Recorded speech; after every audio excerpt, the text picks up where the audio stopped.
नमस्कार दोस्तों, हम लेकर आ चुके हैं आप लोगों के लिए 20 मिनट में शाम की 50 ताज़ा और बड़ी खबरें बताएंगे। दोस्तों, राहुल गांधी ने प्रधानमंत्री नरेंद्र मोदी को बताया तानाशाह, कहा देश के प्रधानमंत्री की तानाशाही एक बार फिर से दिखी गुजरात में। दोस्तों, निर्विरोध जीत होने के ऊपर भड़के राहुल गांधी, बताएंगे क्या चाल चली बीजेपी ने, आखिरकार क्यों दोस्तों प्रधानमंत्री नरेंद्र मोदी के खिलाफ लगातार जो है यहाँ पर चुनाव आयोग में शिकायतें दर्ज हो रही हैं, लेकिन चुनाव आयोग एक भी एक्शन नहीं ले रहा। 17 गलतियां कांग्रेस ने जो है बताई हैं चुनाव आयोग को, बताएंगे क्या कुछ एक्शन हुआ है या नहीं हुआ है, और क्यों आखिरकार अखिलेश यादव ने कहा कि पहले ही शो फ्लॉप होने से बौखला गई है बीजेपी, इसलिए अब हिंदू मुसलमान करती रहेगी वो आखिर तक। और कैसे दोस्तों प्रधानमंत्री नरेंद्र मोदी के ऊपर भड़क गया सद्दीन ओवैसी, बता दिया इस देश का हिटलर। तमाम मुद्दों पर होगी बात, लेकिन उससे पहले अगर आपने अब तक हमारे चैनल को सब्सक्राइब नहीं किया है तो जल्दी से कर लीजिए दोस्तों। पास में एक घंटी आएगी, इसको भी दबाइए ताकि हर वीडियो की जो अपडेट है वो आपको मिल पाए। दरअसल दोस्तों प्रधानमंत्री नरेंद्र मोदी के ऊपर भड़के राहुल गांधी, कहा मैंने पहले भी कहा था और फिर कहूँगा कि ये चुनाव सिर्फ चुनाव नहीं हो रहा है, ये चुनाव देश के लोकतंत्र को बचाने का चुनाव है। और दोस्तों ये बात फिर से एक बार साबित तब हो गई जब कल गुजरात का रिजल्ट सामने आया। दरअसल दोस्तों गुजरात मेयर चुनाव में जैसे चंडीगढ़ में हुआ था, सेम वैसा दोस्तों गुजरात में किया गया। आपको बताते चले गुजरात में एक जो है कांग्रेस का जो उम्मीदवार है उसको 3 दिन से बुलाया जा रहा है, लेकिन वो गायब है। 3 दिन से ना आने के कारण उसका पहले तो नामांकन रद्द कर दिया जाता है, और बाकी के जो बीजेपी के कैंडिडेट के आगे जितने भी बाकी के लोग खड़े हुए थे दोस्तों, उन सब ने अपने नामांकन खुद ही वापस ले लिए। अब आप समझिए दोस्तों कि कोई कैंडिडेट बीजेपी का खड़ा है और तमाम लोगों ने अपने एक के गायब होने के बाद, कांग्रेस के जिसने उम्मीदवार था जिसने पर्चा भरा था उसके गायब होने के बाद जितने भी लोगों ने पर्चे भरे थे इस चुनाव के लिए, उन सब ने एक एक कर कर अपना वापस ले लिया पर्चा और निर्विरोध बीजेपी के कैंडिडेट को जिता दिया। क्या दोस्तों ये लोकतंत्र की हत्या नहीं है कि चुनाव से पहले ही चुनाव में बड़ा खेल कर देना और तमाम लोगों को डरा धमका कर हटा लेना ताकि दोस्तों बीजेपी चुनाव जीत जाए। इसको लेकर राहुल गांधी ने कहा, मैं फिर कहता हूं ये बीजेपी की तानाशाही है और देश में चुनाव सिर्फ चुनाव नहीं हो रहा है, अब देश को लोकतंत्र के बचाने का दोस्तों ये एक जरिया है। आपको बताते चले दोस्तों प्रधानमंत्री नरेंद्र मोदी के ऊपर जमकर भड़के असदुद्दीन ओवैसी। ओवैसी बोले इस देश का प्रधानमंत्री खुलेआम हेट स्पीच दे रहा है लेकिन चुनाव आयोग सो रहा है। दरअसल दोस्तों जब देश का प्रधानमंत्री ही आप समझिए खुलेआम दोस्तों हिंदू मुसलमान कर रहा हो तो बाकी दूसरे से तो कोई उम्मीद की ही नहीं जा सकती है। इस देश का प्रधानमंत्री जब खुलेआम हिंदू मुसलमान पर उतर आया है तो फिर जनता से क्या उम्मीद करना दोस्तों। आप समझिए वो लोग तो फिर हिंदू मुसलमान करेंगे ही जो अंधभक्त हैं दोस्तों। और आप समझिए ये खुलेआम हो रहा है, चुनाव आयोग कुंभकर्ण की नींद सो रहा है, उसको सब कुछ दिखाई दे रहा है, लेकिन दोस्तों ओवैसी ने कहा कि चुनाव आयोग कोई एक्शन नहीं ले रहा है। ओवैसी ने कहा कि जब प्रधानमंत्री कह रहे थे कि ये कांग्रेस वाले सत्ता में आते से ही जो है यहाँ पर आपकी सारी संपत्तियाँ उनको बांट देंगे जिनके बहुत बहुत सारे बच्चे हैं, बहुत बहुत सारे बच्चे यानी कि दोस्तों मुसलमानों को आपका मंगलसूत्र छीनकर आपका हक उनको बांट दिया जाएगा, आप लोग का सोना छीनकर। यही नहीं, प्रधानमंत्री ने दोस्तों अपने बयान में और भी बातें की जिसमें उन्होंने साफ कहा कि फिलहाल इन्होंने अपने पहले वाले दोस्तों ये पहले भी कह चुके हैं कि कांग्रेस ने अपने एक बार के भाषण में कहा था कि वो इस देश पर पहला हक जो है वो अल्पसंख्यकों का है। अब दोस्तों कांग्रेस का यानी कि मनमोहन सिंह साहब की सरकार ने कहा था अल्पसंख्यक यानी कि दोस्तों दलित, पिछड़ा, आदिवासी, लेकिन बीजेपी ने उसे कहाँ मोड़ा, सिर्फ मुसलमानों पर। इसी को लेकर ओवैसी ने कहा कि आज हमें साफ दिखाई दे रहा है कि भाषण इस देश का प्रधानमंत्री नहीं बल्कि हिटलर दे रहा है। प्रधानमंत्री को चैलेंज करते हुए ओवैसी ने कहा कि इस देश में मुसलमानों की जो वो है दोस्तों कम हुई है और बच्चे पैदा करने की वो लिस्ट में सब कुछ दिखाई दे रहा है, और चैलेंज कर दिया है प्रधानमंत्री मोदी को ओवैसी ने। आपको बता दें चले दोस्तों भारतीय जनता पार्टी के ऊपर जमकर भड़कते हुए नजर आया अखिलेश यादव। अखिलेश बोले फर्स्ट दिन फर्स्ट शो ही फ्लॉप हो गया इसलिए बीजेपी बौखला गई है। दरअसल दोस्तों हर न्यूज़ चैनल पर यही खबर चल रही है कि पहले चरण में बीजेपी को बड़ा झटका लग गया, पहले ही चरण में बीजेपी का गेम ओवर हो चुका। अब दूसरे चरण को मोदी सरकार चाहती है कि दूसरे चरण में भी ऐसा ना हो दोस्तों, इसलिए अब नरेंद्र मोदी फिर से एक बार हिंदू मुसलमान पर उतर आए हैं। दरअसल बीजेपी की असलियत ही ये है दोस्तों, वो कभी भी मुद्दों पर चुनाव नहीं लड़ सकती। आज तेजस्वी की बात सच साबित हो रही है। तेजस्वी ने 10 बातें बताई थी कि बीजेपी इन 10 चीज़ों के बिना चुनाव नहीं लड़ पाती, हिंदू मुस्लिम, मंदिर मस्जिद, नफरत दोस्तों, और जो है राम मंदिर, तमाम मुद्दे जो बीजेपी के हैं उन मुद्दों को तेजस्वी ने बताया था और वही बीजेपी फिर से उतर आई उस पर। दरअसल बीजेपी को ये पता चल गया है कि वो पहला चरण जो है वो बुरी तरीके से हार गई है। पहले चरण की हार के बाद बीजेपी में दोस्तों अब भगदड़ मची हुई है, तो बीजेपी फिर से अपने हिंदू मुसलमान वाले प्रोपेगेंडे पर आ गई है। और आप सबसे मेरी अपील करता हूं दोस्तों, बीजेपी की बातों में बिल्कुल मत आइएगा। जिस तरीके से वोटिंग कर रहे हैं उसी तरीके से करते रहिए इंडिया गठबंधन को, क्योंकि दोस्तों बीजेपी की हार निश्चित है। अगर देश को बचाना है तो गुजरात का ये जो चुनाव हुआ कल ही, इसको मद्देनज़र रखते हुए आप खुद सोच सकते हैं कि राहुल गांधी ने जो बात कही है वो झूठ नहीं है। ये लोग लोकतंत्र ख़त्म कर देंगे और चुनाव कराना ही बंद कर देंगे देश में। एक जो है यहाँ पर वन नेशन वन पार्टी बना देंगे इस देश को। यही नहीं दोस्तों, अखिलेश यादव ने कहा कि बीजेपी चुनाव हार रही है, इसीलिए उसकी बौखलाहट साफ दिखाई दे रही है। इसीलिए तो अब बात मंगलसूत्र पर आ गई है कि मुसलमानों को बांट दिया जाएगा। भैया, इस देश का प्रधानमंत्री एक नंबर का झूठा है। पहली बात तो ये, इस उम्र में इंसान इतना झूठ बोलता है तो भाई आप समझ सकते हैं कि ऐसा प्रधानमंत्री किस काम का है। आपको बताते चले दोस्तों, भारतीय जनता पार्टी के ऊपर जमकर भड़कती हुई नजर आई ममता बनर्जी। ममता बनर्जी ने खोला बीजेपी के खिलाफ मोर्चा।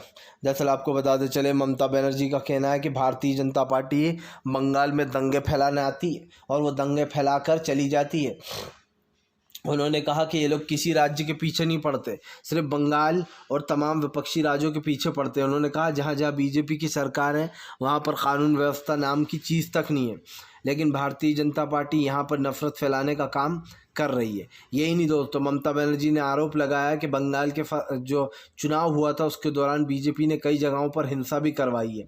ममता बनर्जी ने कहा कि वक्त आ गया है जब इन लोगों को केंद्र सरकार से उखाड़कर फेंका जाए। दरअसल दोस्तों सीधी सी बात है, लोकसभा का चुनाव इस देश के लोकतंत्र को बचाने का चुनाव तो है ही दोस्तों, लेकिन उसके साथ साथ ये चुनाव जो है दोस्तों इस देश की संविधान का भी है। जो बाबा साहब अम्बेडकर ने देश का संविधान लिखा, अभी एक व्यक्ति ने बाबा साहब अम्बेडकर का बोर्ड लगा दिया था, उस व्यक्ति को मार डाला। क्या दोस्तों देश में ये संविधान है कि बाबा साहब अम्बेडकर की फ़ोटो लगाने पर जान ले ली व्यक्ति की, एक चंद ज़मीन के लिए? और दोस्तों ये जो देश में हो रहा है ये चीज़ें किसी छुपी नहीं है, सब दिखाई देता है। दलित पिछड़ों के साथ कैसा व्यवहार किया जाता है, घोड़ी से उतार दिया जाता है, उनको पीटा जाता है, उनके साथ दोस्तों बुरा व्यवहार किया जाता है, अल्पसंख्यकों को नीचा दिखाया जाता है। खुद प्रधानमंत्री अल्पसंख्यक यानी मुसलमानों के बारे में विवादित टिप्पणियाँ देते हैं और फिर ढोंग ये भी करते हैं कि हम तो जो यहाँ पर मुसलमानों के साथ हैं, हम तो भाईचारा से चल रहे हैं। ये कौन सा भाईचारा है जहाँ पर आप सिर्फ मुसलमानों को टारगेट करते हो, मुसलमानों को ये दे देगी वो दे देगी, कांग्रेस ये कर देगी वो कर देगी। जबकि दोस्तों इतने साल कांग्रेस की सरकार रही, इसने मुसलमानों को क्या दिया अकेले को? आप बताइए। जो भी हुआ देश के पूरे देश के लिए हुआ। आपको बताते चले दोस्तों, भारतीय जनता पार्टी के खिलाफ चुनाव आयोग पहुंच गए मनु सिंह भी बोले हमने 17 गलतियां बीजेपी की चुनाव आयोग को सौंपी हैं, उम्मीद है कि चुनाव आयोग इस पर एक्शन लेगा। दोस्तों इनको भले ही उम्मीद हो, लेकिन मुझे पूरी उम्मीद है कि चुनाव आयोग कोई एक्शन नहीं लेने वाला। और अगर बाई चांस कोई एक्शन ले भी लिया तो दिखावे के लिए प्रधानमंत्री के ऊपर छोटा मोटा एक्शन लिया जाएगा, 12 घंटे या 24 घंटे का बैन लगा दिया जाएगा, इससे ज़्यादा और क्या एक्शन होगा। चुनाव आयोग के सामने दोस्तों खुलेआम आचार संहिता की धज्जियां उड़ती हैं। मैं लिख के दे सकता हूं, यही काम अगर ओवैसी या फिर किसी कांग्रेस के नेता ने किया होता या फिर विपक्ष के नेता ने, तो अब तक दोस्तों उसको 48 घंटे के लिए बैन कर दिया होता, 2 दिन के लिए। क्योंकि बीजेपी कि नरेंद्र मोदी, आपको याद होगा पत्रकार ने पूछा भी था कि जब विपक्ष कोई गलती करता आचार संहिता का उल्लंघन तो आप लोग ज़रा में एक्शन ले लेते हो, लेकिन जब बीजेपी कि नरेंद्र मोदी और अमित शाह अपने भाषणों में हेट स्पीच का इस्तेमाल करते हैं तो आप उन पर कोई एक्शन नहीं लेते। तो चुनाव आयोग दोस्तों चुप हो गया था। इससे चुनाव आयोग की असलियत जो वो जनता के सामने आ ही जाती है कि एक तरफा चुनाव के लिए बीजेपी क्या क्या कर रही है। आप समझिए, अभी तो एक तरफा ये लोग इसलिए कर रहे हैं क्योंकि दोस्तों सत्ता में है, लेकिन कल जब ये सत्ता से बाहर होने वाले हैं तब क्या करेंगे, तब तो मैं देखूंगा। क्योंकि दोस्तों मेन जो चुनाव है वो लोकसभा ही तो है। मेन जिसके पास दोस्तों सीधी सी बात है केंद्र आ गई और उसके बाद उसका राज चलता है देश पे, फिर चाहे कोई भी सामने खड़ा हो उसकी कोई औकात नहीं होती है। क्योंकि दोस्तों केंद्र की पूरी ताकत पीएम होता है, और जो दोस्तों इंडिया गठबंधन का पीएम बन गया फिर बीजेपी को रुलाएंगे दोस्तों, क्योंकि जिस तरीके से बीजेपी ने देश के संस्थानों को लूटा है, भाजपाइयों ने अपनी संपत्तियों को 8-8 10-10 गुना बढ़ा लिया है, उन सब की क्लास लगेगी दोस्तों। सबके काले चिट्ठे खुलेंगे। मोदी जी, वक्त सबका आता है, समय बदलने वाला है, तैयारी करके रखिए, क्योंकि झोले में जो भी सामान है अब विपक्ष उसको निकालने वाला है बाहर। आपको बताते चले दोस्तों, फिलहाल इलेक्शन कमीशन ने किए कई लोगों के नामांकन रद्द, भड़क गए विपक्ष के नेता, पहुंच गए कोर्ट। दरअसल दोस्तों आपको बताते चले, कई लोगों के इलेक्शन कमीशन ने नामांकन ही रद्द कर दिए और जानबूझकर ये सब कुछ हो रहा है दोस्तों। आप समझिए, क्या बीजेपी के नेता दोस्तों एक भी नामांकन गलत नहीं भरते हैं? क्या तमाम लोग सिर्फ विपक्ष के ही होते हैं? इस पूरे इतने सारे लोग दोस्तों जिनके नामांकन रद्द कर दिए गए, कह रहे हैं कि इन्होंने गलत पर्चा भरा है। आप समझिए दोस्तों, बीएसपी का नेता है, उसमें एसपी का नेता है, कांग्रेस के नेता है दोस्तों, जिनके अभी हाल ही में कांग्रेस के नेता का नामांकन रद्द किया गया है। मैं पूछना चाहता हूं दोस्तों कि हर बार बीजेपी के नेता बहुत अच्छे से उन्हें पर्चा भरना आता है, जो वो लोग कभी रद्द ही नहीं होते उनके पर्चे। ऐसा ही मेयर, चंडीगढ़ के मेयर चुनाव में किया गया। ये कह दिया गया कि ये जो कांग्रेस के 7 लोग हैं, इनको चुनाव में वोट देना नहीं आता, गलत भरा, इसलिए हम इनके रद्द करते हैं। वो तो अच्छा हुआ वहाँ पर सीसीटीवी फुटेज था, तो बीजेपी की चोरी पकड़ी गई और इनकी खुलेआम धांधली जो थी वो सबके सामने आ गई। लेकिन दोस्तों इनकी धांधली सामने आने के बाद अब इन्होंने गुजरात में धांधली की, उसके बाद इन्होंने अब इलेक्शन कमीशन धांधलियां कर रहा है दोस्तों। इन सब के पर्चे रद्द कर दिए गए हैं, अखिलेश यादव के कैंडिडेट का, कांग्रेस के कैंडिडेट का, बीएसपी के कैंडिडेट का। तो ये सवाल तो उठेगा ही दोस्तों कि भैया बीजेपी का कैंडिडेट तो इसमें एक भी नहीं है। मतलब तो यही हुआ ना कि जैसे आप चंडीगढ़ में कह रहे थे कि इन्हें वोट देना नहीं आता, इन्होंने गलत इन्फॉर्मेशन दी है। लोग भी हंसने लगे कि बस कांग्रेस के नेताओं को ही नहीं आता था वोट देना, बाकी बीजेपी के नेताओं को आता था। मतलब मेयर चुनाव में बीजेपी को जिताने के लिए अनिल मसीह ने जो बेईमानी की थी, आज वो पूरी भारतीय जनता पार्टी और चुनाव आयोग कर रहा है दोस्तों। इसके ऊपर चुनाव आयोग को तत्काल में दोस्तों सुप्रीम कोर्ट को एक्शन लेना चाहिए, क्योंकि इस तरीके से चुनाव होगा, अगर खुलेआम धांधलियां होंगी, खुलेआम इस तरीके की चीज़ें होंगी दोस्तों, तो ना सिर्फ कोर्ट की छवि ख़राब होगी, बल्कि इस देश की तमाम संस्थाएं पूरी तरीके से ख़त्म हो जाएंगी। कोर्ट के पास बहुत अच्छा मौका है दोस्तों, ये सरकार जाने वाली है, कोर्ट को अपना फ़र्ज़ निभाना चाहिए और भारतीय जनता पार्टी की विदाई पर मोहर लगवा देना चाहिए। क्योंकि दोस्तों अगर देश का संविधान बचेगा तभी आप और हम बचेंगे। देश का संविधान नहीं तो जनता नहीं। बाबा साहब अम्बेडकर के लिखे हुए संविधान को जो भी ख़त्म करने की कोशिश करेगा दोस्तों, उसको इसका खामियाजा भुगतना पड़ेगा, क्योंकि देश की जनता अच्छे से जानती है कि देश के हित में कौन है और देश के ख़िलाफ़ कौन है। भारतीय जनता पार्टी चाहे कुछ भी कर ले, इस बार वो चुनाव नहीं जीत पाएगी दोस्तों, ये मेरा चैलेंज है, क्योंकि मैं अच्छे से जानता हूँ कि बीजेपी की मंशा क्या है, वो किस तरीके से इस चुनाव को जीतने की कोशिश कर रही है। आपको बताते चले दोस्तों, फिलहाल भारतीय जनता पार्टी को लगा बड़ा झटका। जी हाँ, दरअसल आपको बताते चले दोस्तों, पहला चरण तो इंडिया गठबंधन जीत गया है, दूसरे चरण में इंडिया गठबंधन ने बीजेपी के खिलाफ खोला मोर्चा। दरअसल दोस्तों पहले चरण में इंडिया गठबंधन की जीत हो गई है और दूसरे चरण के लिए दोस्तों अब कांग्रेस ने बीजेपी को लपेटे में ले लिया है। कांग्रेस का कहना है कि फिलहाल दूसरे चरण में भी बीजेपी पस्त होने वाली है, इसीलिए अब नरेंद्र मोदी ने हिंदू मुसलमान का एजेंडे पर काम करना शुरू कर दिया है। दरअसल दोस्तों बीजेपी के पास एक ही हथियार है, जब भी चुनाव हारने लगो, वोट ना मिले, फौरन हिंदू मुसलमान के मुद्दे उठा लाओ ताकि हमें फिर से वोट मिलना शुरू हो जाए। दरअसल दोस्तों मोदी सरकार अब चाहे कितना ही झूठ बोले, लोगों ने 10 साल में बहुत सारा हिंदू मुसलमान देख लिया। लोगों ने सोचा कि हिंदू मुसलमान से हमें मिल क्या रहा है, जैसे पहले दुनिया चलती थी वो तो वैसे ही आज भी चल रही है। कांग्रेस जब थी दोस्तों, जब भी हिंदू भाई सुरक्षित थे, आज बल्कि और ज़्यादा असुरक्षित हो गए। जब से मोदी सरकार आई है तब से वो लोगों को आपस में भिड़वाने का काम कर रही है, तो इससे असुरक्षा और बढ़ जाती है। यही नहीं दोस्तों, प्रधानमंत्री नरेंद्र मोदी के दूसरे चुनाव में हराने के लिए विपक्ष ने भी अपना पूरी कमर कस ली है। विपक्ष जगह जगह लोगों को जागरूक कर रहा है और साफ कह रहा है कि बीजेपी पहला चरण हार गई है, अब वो चाह रही दूसरे चरण में वो बढ़त बना ले या फिर दूसरे चरण को अच्छे से जाए, इसलिए बीजेपी जो है अपना पूरी दम लगा रही है। लेकिन दोस्तों मैं कह रहा हूँ कि जब बीजेपी 5 साल में हिंदू मुसलमान इतना करा तो उसको जनता ने अब की बार वोट नहीं दिया पहले ही फेस में, तो अब उसके हिंदू मुसलमान करने से कुछ नहीं होने वाला है।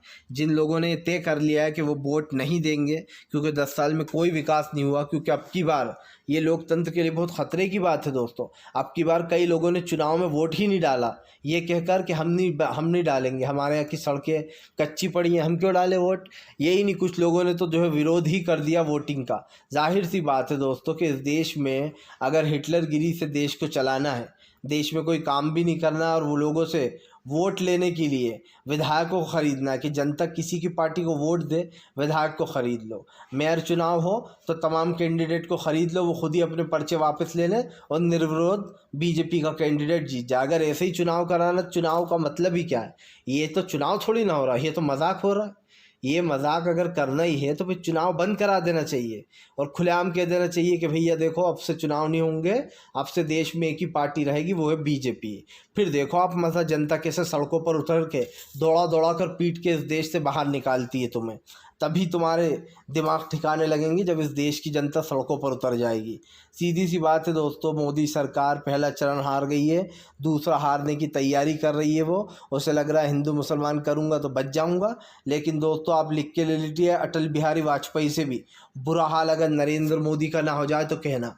जो 2004 में अटल बिहारी वाजपेयी के शाइन इंडिया की हवा निकली थी, वैसे ही दोस्तों 2024 में प्रधानमंत्री नरेंद्र मोदी के एजेंडे की हवा निकलेगी 20 साल बाद। फिर से एक बार इतिहास अपने आप को दोहराने जा रहा है दोस्तों, क्योंकि 4 का आंकड़ा बड़ा सही बैठा है। 2004 में बीजेपी का हुआ था और 2024 में नरेंद्र मोदी जी, 4 का आंकड़ा आपके लिए पनौती है, आज लिख लीजिए।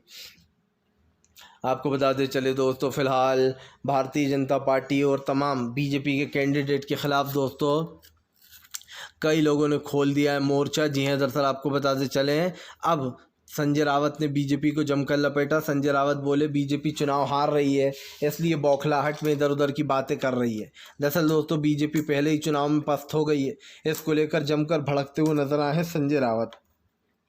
संजय रावत ने बीजेपी को लपेटे में लेते हुए कहा कि प्रधानमंत्री नरेंद्र मोदी चुनाव हार रहा है, इसीलिए वो बौखला गए हैं। यही नहीं, संजय रावत ने यह भी कहा कि दरअसल प्रधानमंत्री को समझ में नहीं आ रहा है अब वो क्या करें। ये चुनाव दोस्तों इस देश को बचाने का चुनाव तो है ही, लेकिन ये चुनाव दोस्तों ये भी बताता है हमें कि देश की जो तमाम संपत्तियां अडानी और अंबानी को सौंपी जा रही हैं, जो अडानी और अंबानी को दोस्तों अपना माए बाप बनाए बैठी है बीजेपी, उसकी असलियत लोगों के सामने आ चुकी है। मैं चाहे वो कांग्रेस ने एक वीडियो डाला है ना, मैं चाहे वो करूं, मैं चाहे ये करूं, मुझे कोई रोकना मत, ईडी के छापे पड़वाऊं, सीबीआई से मैं तुमको अंदर करवाऊं। ये बात बिल्कुल सही है दोस्तों कि प्रधानमंत्री मोदी साफ कह रहा है कि मैं तो देश को ऐसे ही चलाऊंगा तानाशाही से। अगर तुम में दम है तो रोक के बता दो, ठीक है तो दम दिखा दो अपना दोस्तों। जनता के पास ही तो पूरी ताकत है, आप लोग ही इनको सत्ता में लाए हो दोस्तों, आप लोग ही इन्हें सत्ता से उठाकर बाहर फेंको। मैंने फिर अपील करूंगा दोस्तों आपसे, हिंदू मुसलमान भूल जाइए, ये लोग सिर्फ आपको बरगलाते हैं ताकि दोस्तों आप लोग एक दूसरे पर ही भिड़ जाएं और देश के लोकतंत्र को बचाने का जो संविधान है ख़त्म किया जा रहा है उसको भूल बैठे। लेकिन मुझे उम्मीद है दोस्तों दलित, पिछड़े, आदिवासी, अल्पसंख्यक, हिंदू भाई, तमाम धर्म के लोगों से दोस्तों कि वो लोग इस बार बीजेपी को सत्ता से बाहर ज़रूर करेंगे। आपको बताते चले दोस्तों, तेजस्वी यादव का बीजेपी के ऊपर बड़ा हमला। तेजस्वी बोले मुद्दों की बात करिए प्रधानमंत्री, मुद्दों से जनता को मत भटकाइए। दरअसल तेजस्वी यादव ने प्रधानमंत्री के सामने हाथ जोड़ दिए। उनका कहना है, हाथ जोड़ के अपील कर रहा हूँ कि अगर आप में हिम्मत है तो मुद्दों की बात करिए। नफरत फैलाने का काम तो आप 10 साल से कर रहे हैं, कम से कम चुनाव में ही अपने पद की थोड़ी सी इज्जत कर लीजिए। जो जनता ने आपको पद दिया है, जिस पद के जरिए दोस्तों ये चुनाव लड़ना है, कम से कम उसकी थोड़ी सी रिस्पेक्ट कर लेते। पर मुझे पूरी उम्मीद है प्रधानमंत्री से रिस्पेक्ट की जो वो है दोस्तों वो नहीं की जा सकती। प्रधानमंत्री के बारे में जो जनता कहती है, जो सोचती है, वो हमारे सामने है। हमें ये चीज़ भी पता है दोस्तों कि फ़िलहाल भारतीय जनता पार्टी क्या करना चाह रही है। बीजेपी को लगता है कि देश की जनता मूर्ख है दोस्तों, वो 10 साल से चने भूनने का काम कर रही है। प्रधानमंत्री ये भूल गए कि जिन लोगों ने 10 साल से हिंदू मुसलमान को सर पे चढ़ा कर रखा है, वो तो अब वो भी समझ चुके हैं कि ये सब कुछ बीजेपी का नाटक है। इसीलिए तो दोस्तों बीजेपी की उल्टी गिनती अब शुरू हो चुकी है। अब देश की तमाम संपत्तियाँ दोस्तों लोगों